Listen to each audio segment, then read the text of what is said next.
the aspect of finding you, right? That's hard to do. There's some other CRM companies that they come, like you said, right on the first page. It's never going to change. They're spending so much money on that. That gets into the other form of leverage that I'm thinking about, which is media, which is content, which is you being on this podcast. And clearly, like when your team had reached out, you have this initiative. It's like, we're going to go and create some content. We're going to get our CEO featured on these different podcasts. Why podcasts? Why creating content? I mean, what came to your mind to think we need to go and get out there and put some content out in the world? Yeah. First of all, we create content because what we're trying to do is help people grow companies better, organize their sales better, and all that. Software is just a small part of that. We create a lot of content ourselves on our blog. I have a podcast as well. It's a good way of helping people beyond the software. And then that content is, well, for now, we have all our content free. It's sort of a way to get the first touch with Salesflare, and maybe at some point you try our system. You asked why podcasts. Actually, the nice thing about podcasts is that they're, one, very personal. It's much more personal than doing a conference presentation, for instance. Secondly, for a conference presentation, I need to spend a day, maybe 2, maybe 3, to create a presentation, which is an enormous amount of work. The audience will not be super big. The audience of your podcast is probably bigger than the audience of most conference talks. We can talk a bit about Salesflare, which in a presentation on a conference is almost not done. I don't get the chance to actually say what our company does. People just need to see the name, and then at some point, like, oh, I should maybe see what they do. Right. And I can scale this. I think in the last year, I must have passed the 200 episodes mark now. My colleague Gary, she reaches out to podcasts that we think are a fit. She books them, get on a call with you. We talk for an hour, it's recorded, and it goes out there, goes to your audience.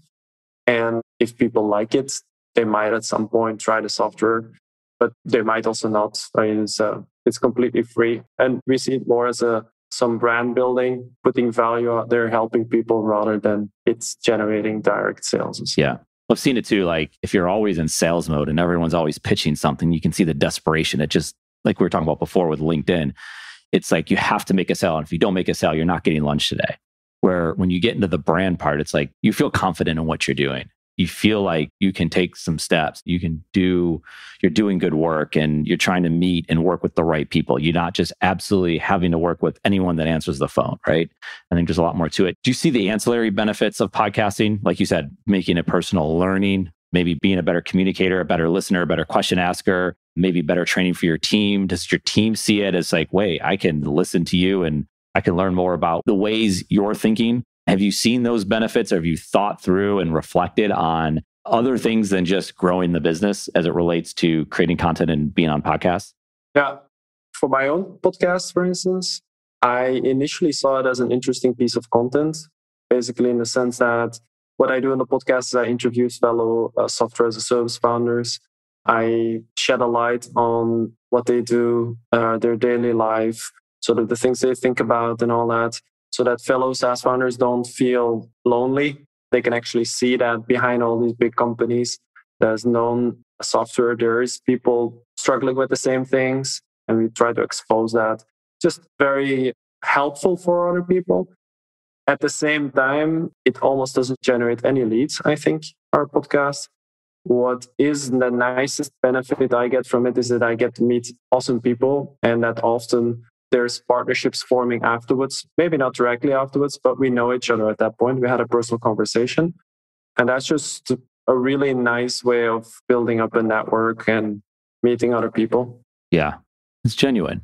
It's not that genuine, that word that's thrown around. It's just real. It's like real conversations, real people talking, and who knows what comes from it. I've always said, like, not always, I've really thought about this though.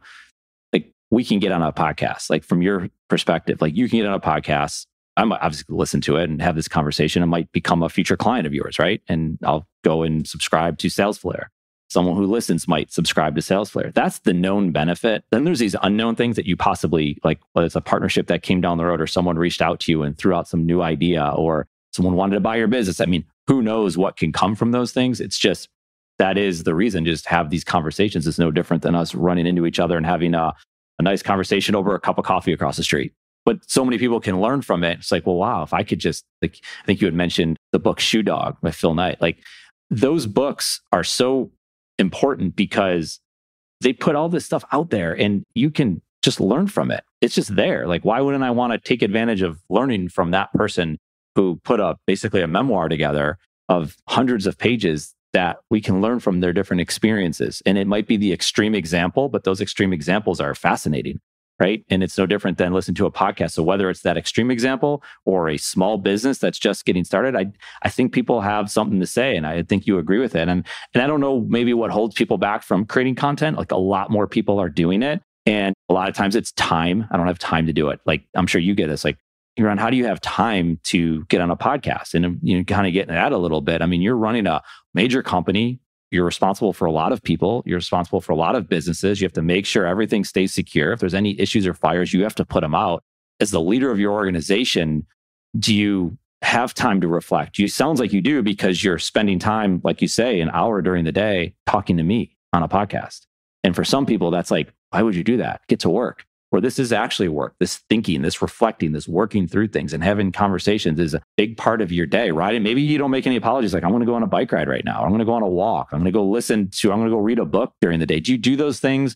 Or is it like just go all day, and then at night, maybe you can sit back and reflect? I don't read books during the day. I read books, but they're after working hours. During working hours, I might have a podcast with you.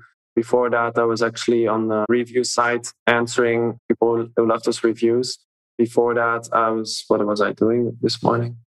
I don't remember. Yeah. There's just these very essential, important things. If you bring a business back to the essence that you can focus on. And that's actually also one of the nice things about running a software as a service business. Is I used to work in a consultancy before. You're just running after the demands of clients all day. It's very messy and chaotic. In a software as a service business, we're always in the business of building value, helping people, educating. And that is it's one, very motivating, and two, very calm in a way. And I can decide to spend my time the way I think makes most sense to create the most of that value. Content Matterz with a Z is our content marketing company that helps entrepreneurs tell their own stories to those who care. And here's the thing. We think every entrepreneur that is willing should have their own content platform. And we want to help make that happen, both by working directly with entrepreneurs and by sharing our own stories, exploring the craft of content marketing. Content Matterz, one piece of content at a time. Learn more at cascontent.com.